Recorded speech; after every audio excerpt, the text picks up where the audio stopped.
up till now. Reports indicate efforts have been made to empower women, but it appears progress remains limited. The Women, Peace and Security Institute at the Kofi Annan International Peacekeeping Training Center, however, believe the media has a major role to play in creating awareness on the need for women to participate in governance and security. Despite all strides, we still observe that the coverage of women, peace and security issues remains low, and that this ultimately contributes to the low level of awareness among the wider citizenry. This gap, therefore, calls for a closer engagement with the media to understand and report on issues of women's participation in governance, peace and security, so as to engage the wider citizenry on these issues. Women's rights advocate and lawyer Angela Dramnabwaje, who re-echoed the importance of the media's role, said the Fourth Estate should influence change in policies and practices in the country. She observed that women possessed an inbuilt security role that enables them to address such issues with ease. I think it's because we have a narrow perception of who the media is. Think about it. It's not just the print and the TV and radio. Now there's social media. Now people are using internet. Now, but then there are people behind these things. The people, once they have an understanding and an insight into what the issues are able to change the trends if it comes to security within the house. Women are the first to wake up, the last to sleep. So already inbuilt into our gender rules is a security role. Just by reason of the fact that women give birth should tell you that women are strong. They may not have the brawn, but they have the brains. Journalists at the forum expressed their views on the need to utilize the airways to promote women in governance. Let's head to the courts now, because the Supreme Court is set to rule on a number of applications filed by some members of the National Democratic Congress to join the petition filed by the flag bearer of the New Patriotic Party contesting the 2012 elections. That's Nanado and two others. Today's ruling will pave way for the substantive case to be heard. According to the applicants, their attention had been drawn to the petitioner's prayer for vote to be annulled in 11,916 polling stations, and since they were citizens who cast their ballots and witnessed what happened on voting day, they did not want their votes to be annulled. We've been joined on the line now by my colleague Anu Sabute to tell us what's transpired in court today. Hello, good afternoon to you, Sabute. Good afternoon, I am Smart. Okay, so tell us what's happened in court today. Okay, just quickly, the court are just adjourned briefly after the lawyers the two lawyers with respect to the lawyers for the NDC supporters who want to be joined to the case, and that's of the petitioner's lawyer submitted their arguments. The NDC supporters were represented by one lawyer, Komla Senani, and his point was that the supporters are seeking to be joined to the case because they are interested parties. They cast their ballots, and out of that, part of the reason why John Mahama was declared president of the land, and therefore the outcome of this particular case is going to have huge implications on the votes they did cast, and therefore they are just seeking to be joined so that they'll become like more or less like an interested parties, so they can protect their votes. Okay. If you look, if you as you may be aware, the petitioners are equally seeking to annul votes in a little over 11,000 polling stations. They believe that a lot of malpractices or irregularities did go on. And the lawyer for the supporters said that most of these supporters who are seeking to be joined were drawn from these polling stations, and therefore they have an equal stake in the outcome. But the lawyer for the petitioners in the person of Philip Addison said they are completely opposed to the joinder. His argument was that the very interest that these persons are seeking to protect is already been taken care of by that of John Mahama's lawyers and that of the NDC. And therefore, there's no locals, they have no interest whatsoever, because he said every single Ghanaian, whether he or she voted in the election, is interested in the outcome of this case. And therefore, asking or, allowing these people to be joined to the case, you're going to use his word, open the floodgates for millions of people to be joined to the case. He said, again, he also raised the point that it is an exercise in bad faith because they are just simply seeking to delay the process because already there are concerns that, there are concerns about as whether or not the case will be dealt with expeditiously. Okay. And therefore, he believes that these persons coming to be joined, are essentially trying to delay the process, and he described the whole thing as a mockery of the petition before the Supreme Court. Smart. But do we even know how many these new petitioners, do we know their number, their total number? Prior to the case itself, we're hearing 500, we're hearing 500 plus. But we came to the court, the lawyer himself said he couldn't even give exact figure, but he estimated it around over 300. But interestingly, Philip Addison said that you will not be surprised by the time the court, the ruling today is made.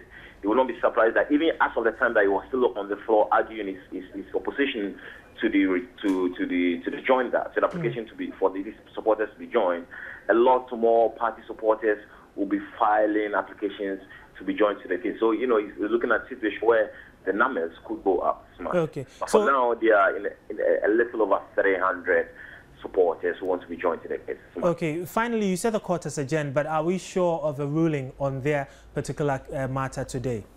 No, the lawyer just rose briefly, so essentially they're going to come back anytime soon and for the ruling. And I must also put on record that the Electoral Commission and the lawyers for the Electoral Commission, lawyers for the John Mahama and that of the NDC did not oppose the application whatsoever. Smart. Okay. Well, thank you very much, Aniu Sabute. We'll leave it here for now, and we'll get more updates from him as and when particularly the court decides to rule on this particular matter. Stay with us here on Joy News. We'll get you all that update plus more. But still with election-related issues, the Electoral Commission has planned to register annually people who attain the voting age of 18 as a way of eliminating some of the challenges associated with mass registration of qualified voters. This would, apart from improving the system by reducing the registration of minors to the barest minimum, also offset the tendency of political parties to plant their activists as registration officers during mass registration exercise who engage in practices that do not help the system. The EC official responsible for the Upper West region, Hajia Sahadatu Maida, announced these at a meeting of stakeholders to review the 2012 general election in the region at Wa on Monday. The meeting, which was sponsored by DFID and facilitated by KAB Governance Consult, focused on challenges that occurred during election 2012 in the region and recommendations for future elections. She noted that some of the political parties view the EC with suspicion, and the Commission equally did not trust certain political parties because of their practices. Hajia Maida said as stakeholders in the electoral process, the EC should evolve mechanisms that would enable them build trust among themselves and share responsibilities. She said the meeting was aimed at gathering information and feedback on what went wrong in the last elections for improvements to be made in future ones. Hajia Maida stressed that the meeting had nothing to do with the election petition that is pending at the Supreme Court. The most contentious issue raised at the meeting was the refusal of political parties in the region to disclose the identities of their polling agents to the EC before elections, ostensibly for fear that they could be compromised. Well, the gap between the rich and the poor is said to be widening, even though Ghana has made significant progress in poverty reduction. A report by the Institute of Statistical, Social and Economic Research on the Social Development Outlook for 2012 indicates that though there have been 50% reduction since 1990, 25% of Ghanaians still live in poverty.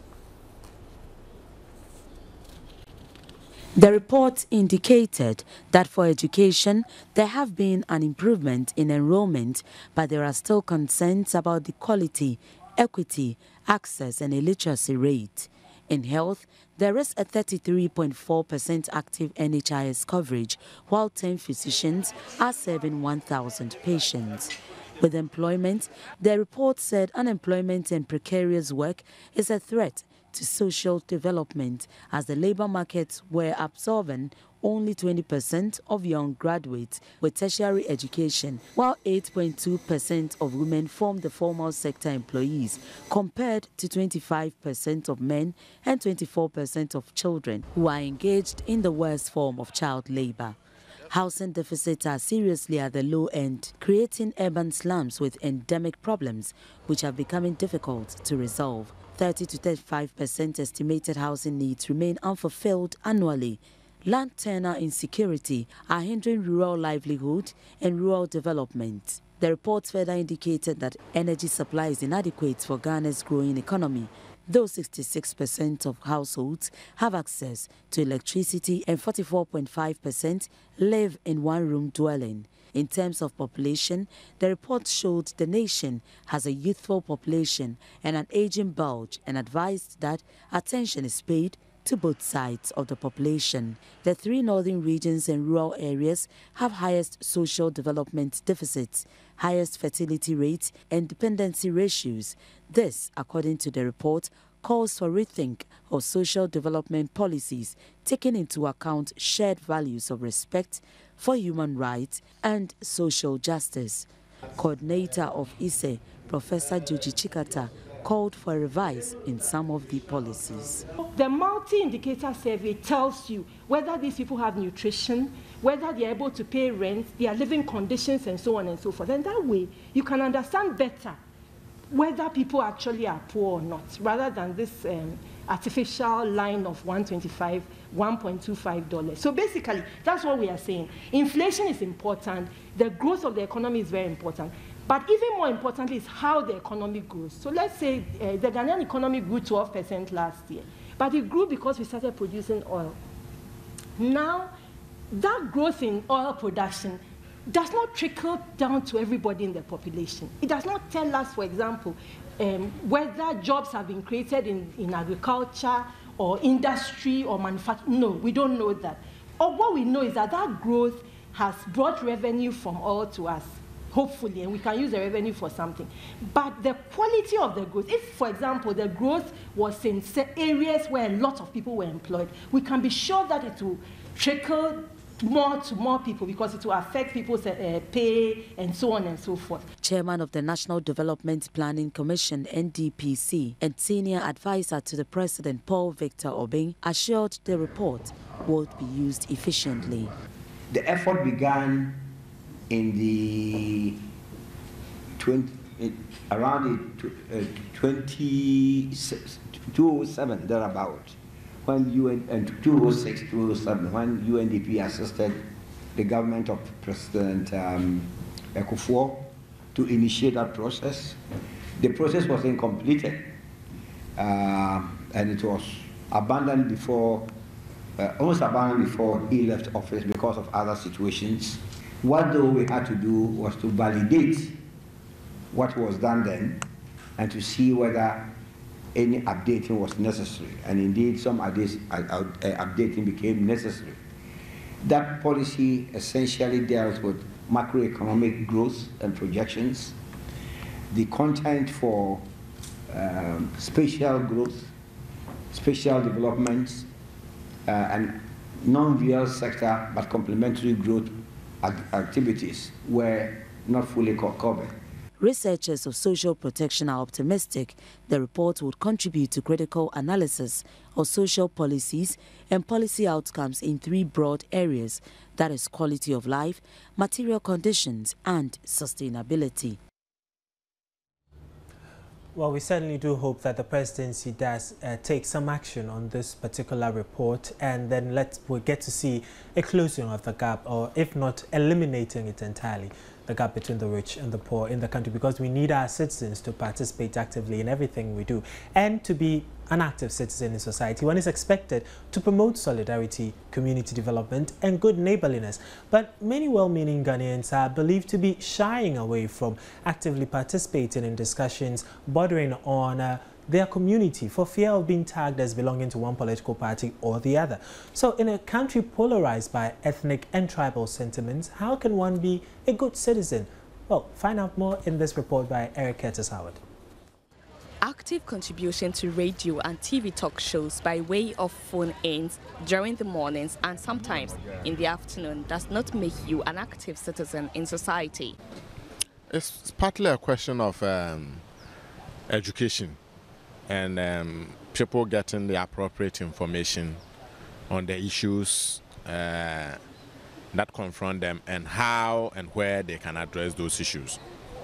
But there's also the broader and bigger question of political polarization, in which everything that is said or written is interpreted in political terms, and people look at it with political lenses. So it has led many people to keep their cool and not actually commenting on national issues.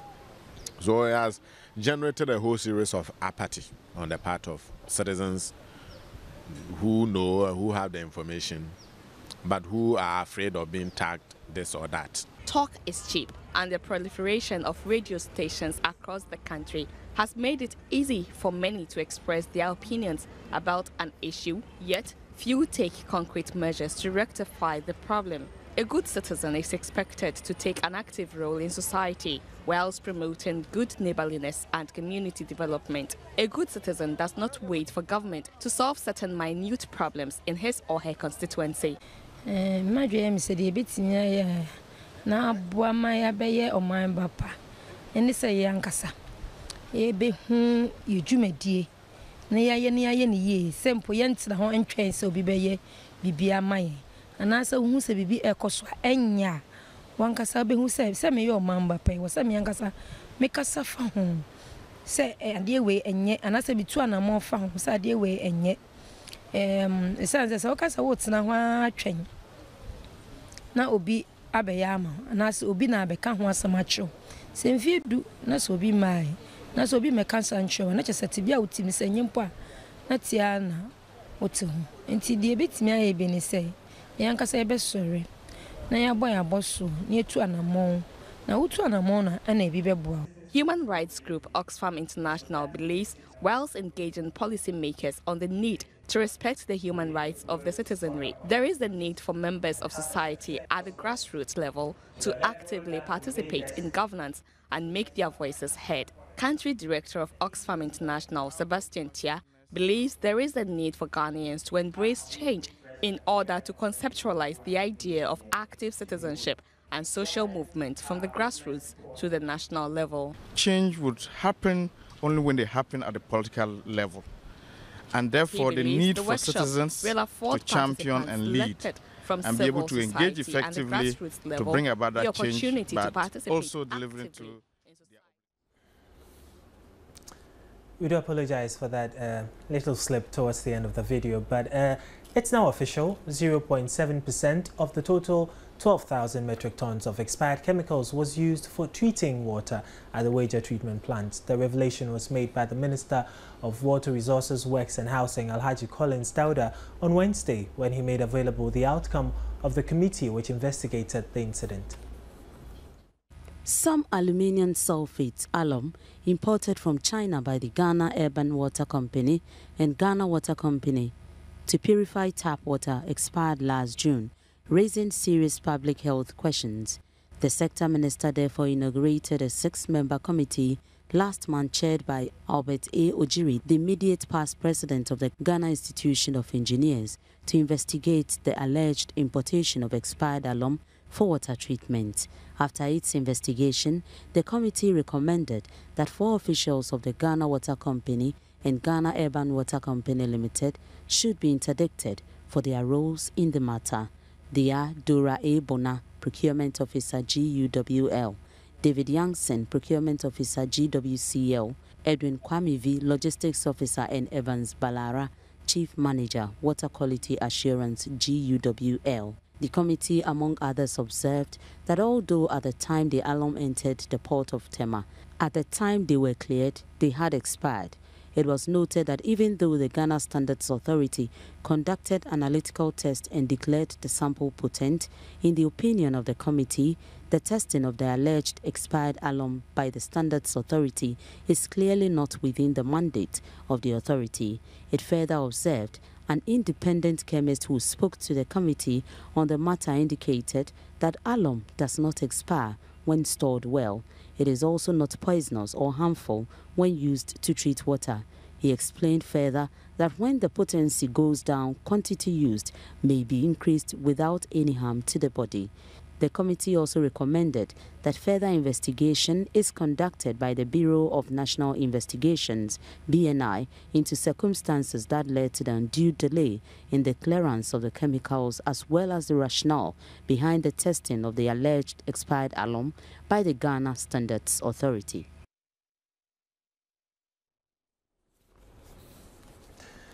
Now let's do some other stories now, and it's actually good news for those of you hoping to join the forces. The Ghana Armed Forces has commenced the 2013 recruitment and enlistment process for prospective candidates who wish to join the force. A statement signed by the Director of Public Relations, Lieutenant Commander M.A. Labi, said qualification and entry requirements have been advertised in the Ghanaian Times and Daily Graphic with effect from Wednesday, March 13, 2013, and on the Ghana Armed Forces website. That's www.gaf.mil.gh. It said application forms have also been put on sale at designated post offices. The statement said applicants are reminded to please return their completed application forms to the particular post office where they purchased the forms by Friday, 29th March 2013, while shortlisted applicants will be invited for screening and selection process. It added that applicants will be responsible for their own transportation, feeding, and accommodation throughout the enlistment exercise. All candidates should follow instructions given by the General Headquarters personnel or administration only, and note that the Ghana Armed Forces is an equal opportunity employer. It highlighted that there are no authorized middlemen and the advertised vacancies are not for sale, and that anybody caught parading himself as agent or middleman will be prosecuted.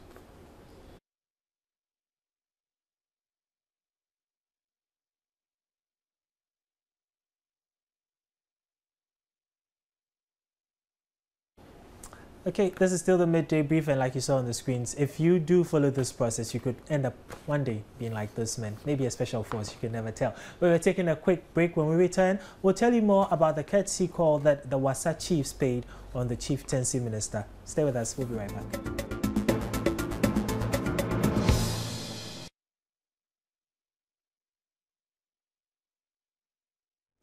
Welcome back. A delegation of chiefs from the Wassa Fiase traditional area has paid a courtesy call on the Minister of Chieftaincy and Culture to congratulate him on his appointment to the ministry.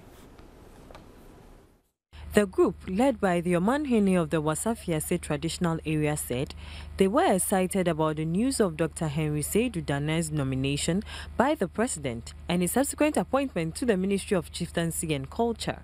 Osajefo Dr. Kwamina Enimel VI called for the support of the ministry for the running of an NGO they intended putting up to settle chieftaincy disputes in the western and central regions. The office of the EBI, we be out on an expert of Bob Wama, the Mujumazin, we're paying. Yeah, one day you be here expert. You've been away train on ADR. Or alternative dispute resolution. Winyim no ho enyimzi na nanum no krapo wo go through. Them training. Dr. Dana promised the ministry would help in any way it could to make the organization a successful one. Achieving peace for this country in chieftaincy will help in the speedy development of speedy economic development for the society. So it's something that I'm very happy to hear about, and you can count on me, whatever assistance, and I'm happy you have already spotted on experts, and I'm praying that one day it would even become an international thing, so that just like other African countries, people come to understudy our chieftaincy. He said he was encouraged by the visit of the chiefs to put in his best to bequeath a legacy before he leaves the ministry. The favorable comments made about me makes it to show that when you do good, the good is not overlooked. And I would work even still harder in this new position as minister for the institution, betterment of the institution of chieftaincy and Ahemfo in Ghana. The chiefs presented some gifts to the minister. The delegation earlier visited the tourism ministry.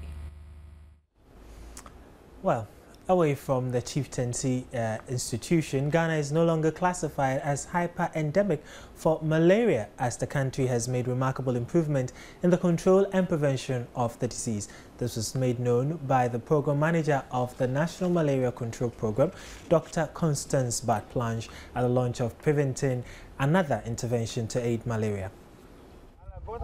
Reducing the impact of malaria has been one of the keys to the achievement of the Millennium Development Goal geared towards combating disease and the reduction of extreme poverty. Malaria has been one of the leading causes of mortality among children, affecting 2.4% of them. As a result of that, about 80 children in Ghana die before their 5th birthday.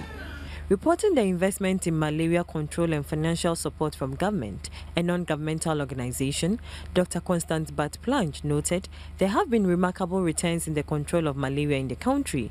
She announced Ghana is no longer classified as hyper-endemic, hinting the latest results on the improvement of malaria control, which will soon be launched. As prevention plays a key role in malaria control, Preventine has been introduced by the concerned health education. The Preventine MLC is sprayed on drains to capture and kill all larvae to stop the breeding cycle of mosquitoes. Larvicide, our larvicide kills all larvae. That means Anopheles, Aedes aegypti, Culex, the 3 species that actually are dangerous to human health. And it also takes away odor. We've gone to, well, I've used it in the States for argument's sake. I've used it in trials, we've used it in extensive trials, in Malaysia, various other places, for different purposes. It takes E. coli, it kills E. coli. There is also a funding package being proposed to help in clearing the lagoons that have been filled with refuse and has become breeding grounds for mosquitoes. I have a funding package for $75 million now, which has to be paid over 15 years, and for the first 3 years, nothing. It takes me about 3 years' time to change the lagoon, because the pipes would have to go under the beach into the ocean. We would have to build a education center with an auditorium, employ 150 people of the local community to clear the drains, put nets up in the estuary so we can catch all new rubbish that is coming in. Something that Ghana can be proud of.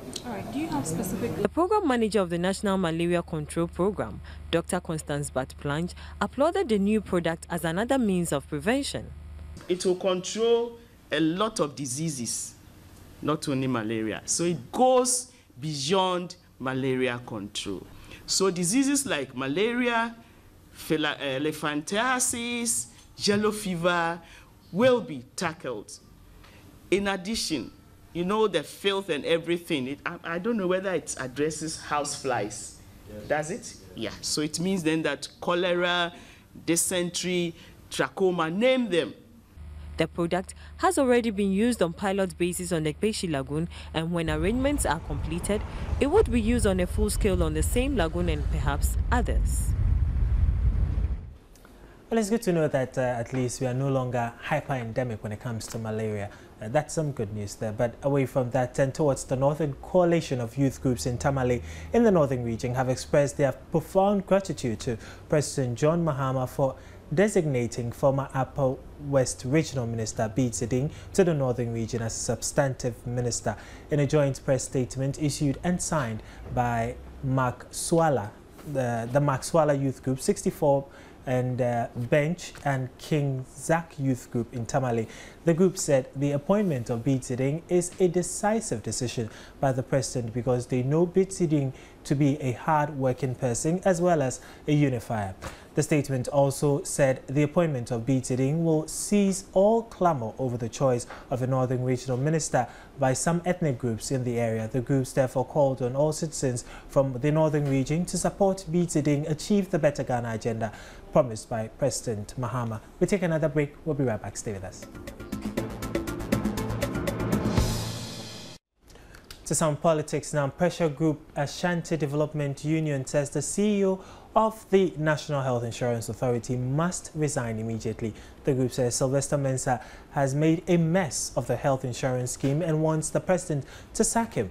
the call for Sylvester Mensah's sacking follows recent unsavory comments about the scheme by the minority and opposition. But the Regional National Democratic Congress this morning held a press conference, and we've been joined on the line by the Regional Youth Organizer of the NDC, Thomas Ashong, for some details. Hello, good afternoon to you, Mr. Ashong. Hello? Hello, Mr. Thomas Ashong, if you can hear me. Good afternoon to you. Good afternoon. Okay, good. Now, first, I want to find out from you, why do you insist that the NHIA boss should remain at post when it's obvious that the scheme is fraught with several challenges and the people want, because of accountability, for instance, want him to be moved? Thank you very much. The NHIS boss should remain at post.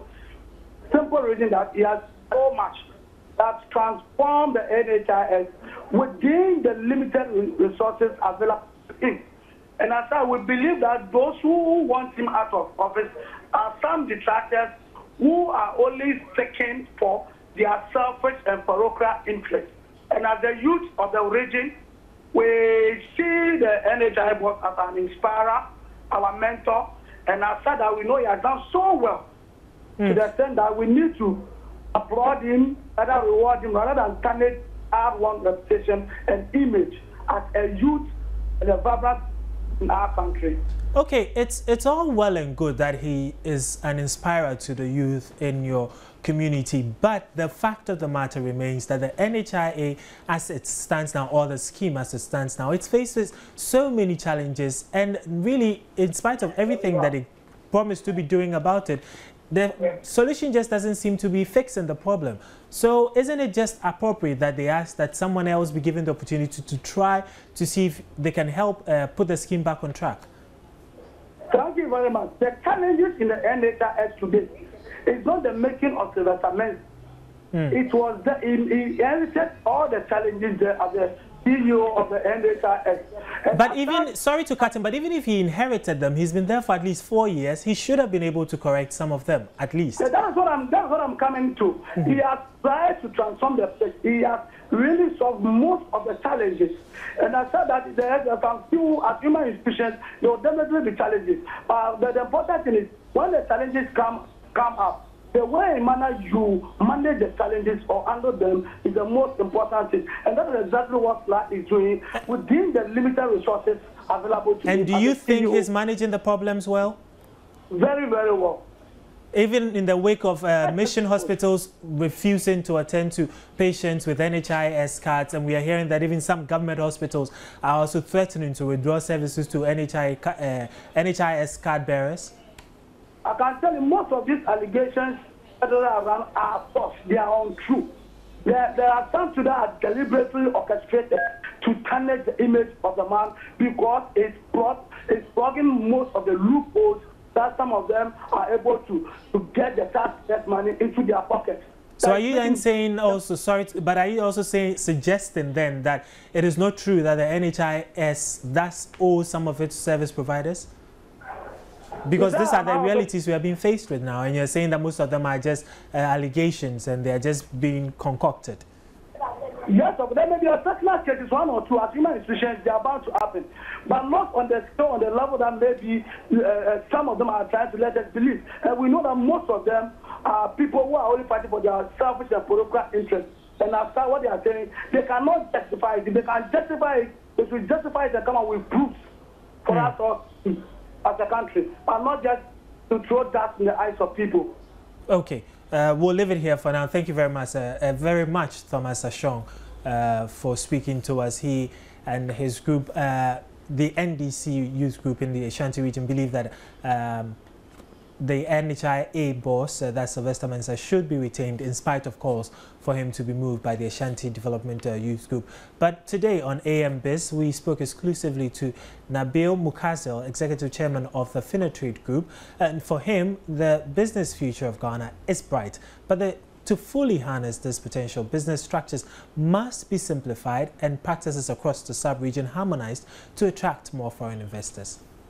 I think for any business in Ghana, the stability of the local currency is extremely important. It doesn't only pertain to import businesses, but it very much pertains to most businesses in Ghana, because in every aspect or in every business there's an element or an input that is related or that is affected by the devaluation or the fluctuation of the local currency. So for us and for 99% of the businesses in this country, the stability of the currency is the #1 priority. Tariff structure in this country is slightly different than the ones in neighboring countries. As a business, one would hope that it could be simplified, that it could be harmonized with those of the neighboring countries, such as Côte d'Ivoire and Togo and Burkina. But until that is done, you know, we struggle to work within the existing parameters. The regulations are not tilted one way or another. I think foreign businesses are encouraged to come and invest in Ghana. Obviously, you need to invest in significant numbers to really have an effect in the Ghanaian economy. Okay, well, so that was the Executive Chairman of FINA Trade speaking to us earlier today on our morning show, the AM show. I hope you haven't been missing that. JJ, have you been missing the morning show? No, I can't miss it. Okay, okay. That's it's worth waking up for. I do try to catch it, but like I said, my electricity supply is very suspect lately, so... No, we had a comment like that one morning who someone said he almost missed the AM show for the first time since it started because ECG took the light away. But thank God, the light is back. And I think, was it yesterday, someone who sends messages a lot, I think on Facebook, said he deserves an award because he stayed with us since last week when we started. And I think big ups to you. Of course, I'll give you an award if I had it. But it's a fun show. Yeah. I pray ECG will spare me lights every morning so I can watch at least before I get to the office. Well, they can hear you, so I'm sure they will. Oh, thank you for hearing me. Okay. So what are we talking about this morning? Well, sorry, I said morning again. You know, I'm thinking about the light in the morning, so yeah. Okay, so what are we talking about this afternoon? Yesterday, we talked about the 2 types of diabetes. Do you remember that? Yeah.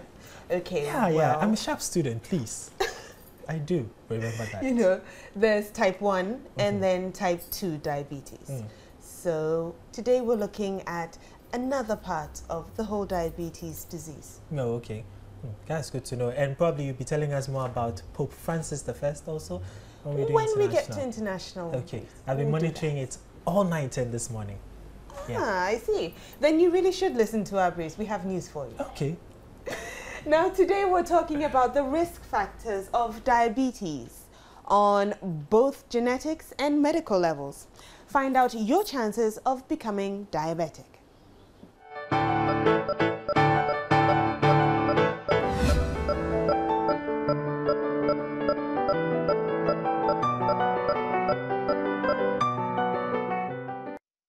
A family history of diabetes increases the chances that people will develop diabetes.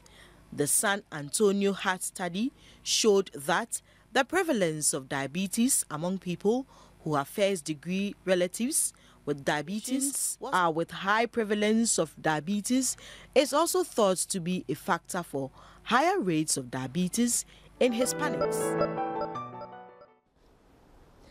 Now into international briefs. Pope Francis I is beginning his first day at the helm of the Catholic Church, attempting to set out his vision for the papacy amid a tight schedule. And elsewhere, officials of Israel say that Israeli Prime Minister Benjamin Netanyahu has reached a deal to form a coalition government. All of this and much more in our international brief. All right, so for sports, we have the Hearts of Oak striker Mahatma Otu, who says his international career has been made complete after receiving a debut Black Stars call-up. And Arsenal boss Arsene Wenger says it's a massive wake-up call that no English clubs have reached the quarterfinals of the Champions League. To the country at the under-17 and under-20 levels and was captain of the national under-23 team that won a historic All-Africa Games gold medal in Maputo 2 years ago. Otu is delighted at the call-up given him. Otu has been in fine form for his club Hearts of Oak this season, scoring 8 goals in the Ghana Premier League. So it's all fun and games for showbiz today. Do you remember Ebo? He's made a comeback whilst the police say that Chris Brown may indeed face charges if he smoked Mary Jane. Well, I've been around, I've been in school, I went for my degree, so I have a degree in IT now. The next thing is I'm going to the law school very soon. Yeah, that's it. Now the thing I want to do is just do my music, get it out there, and to go to my law school, you understand? And that's what I mentioned, the law school very soon. So those are the two major things on my mind right now. I'm not thinking about picking up awards, and if it comes, yeah, I appreciate it. But if not, we're still doing our thing. Yeah, exactly. Yes, very soon we're going to be on YouTube. And hey, watch out for the video. I know Bola said it, on his program, but watch out for the video. We don't want to talk too much about the video because this is going to blow the mind of Ghanaians. Right. You understand? We don't even want to blow the minds. We want to blast the minds of Ghanaians. Right. There's going to be one video. It's going to get Ghana talking. Okay, so that's all we have for you in our showbiz brief. You remember Ebo, right? Yeah, why, of course. Once, twice. Smart singing. Oh, please. I sing better than this, it's just... Sure you do. Of course. Okay, but the police, the fact that we haven't heard anything doesn't mean they're not investigating. Of course, they said on Monday they've started investigations into Chris Brown's alleged smoking, blah blah blah. And well, we didn't hear anything until yesterday when our sister station Hits FM decided to do a follow-up. So they said, well, the fact that they're not talking doesn't mean they're not doing anything, and that they are still working behind the scenes. So if indeed Chris did smoke, what did you call it? Mary Jane. Okay. Oh, you mean marijuana? Oh yeah. Also known as what? Tampi. That's what I know. I don't know Mary Jane and whatever. I know Tampi. Oh, I can get you a list. Oh, really? Yeah. I know someone who could also help me with that in the newsroom. That's where I was going to get my list. Okay. I know that person. But okay, let's do some business before we wrap up the bulletin though. Samsung is set to launch a device in its flagship premium smartphone range expected to be named the Galaxy S4. It follows the S3, a handset that has sold more than 40 million units. Now you understand why they want to do an S4 as well. The Galaxy handsets are seen as the closest competitor to Apple's iPhone. So if Samsung is doing a S4 because S3 sold more, maybe they'll go on with the SS range and get to S something. So then when do you stop to buy one? Because you buy one and then next week there's another one. That's the problem. That's the problem. People just keep buying. Oh, and they hear, oh, I hear iPad or iPhone. This is better than that. Okay, so then they drop this and you go and get that on. I don't really well, the news doesn't get any better than right here on the Midday Brief. Sure. And so before we go, let me give you the closing headlines again. The gap between the rich and the poor is said to be widening, even though Ghana has made tremendous efforts in fighting or reducing poverty in the country. The Supreme Court is set to rule on a number of applications filed by some members of the National Democratic Congress to join the petition filed by the flag bearer of the opposition New Patriotic Party challenging the results of the 2012 elections. And a pressure group, Ashanti Development Union, says the CEO of the National Health Insurance Scheme must go, but the NDC in the Ashanti region says no, he will stay. Well, we bring you more news at 2 p.m. when we have our news briefing. Okay. So this is Niakrofi Smart Abe. And well, that is the lady of the house, Jennifer Jane Asante. We bid you good afternoon. Enjoy the rest of the day. We'll see you from 2 o'clock when we bring you the news briefing.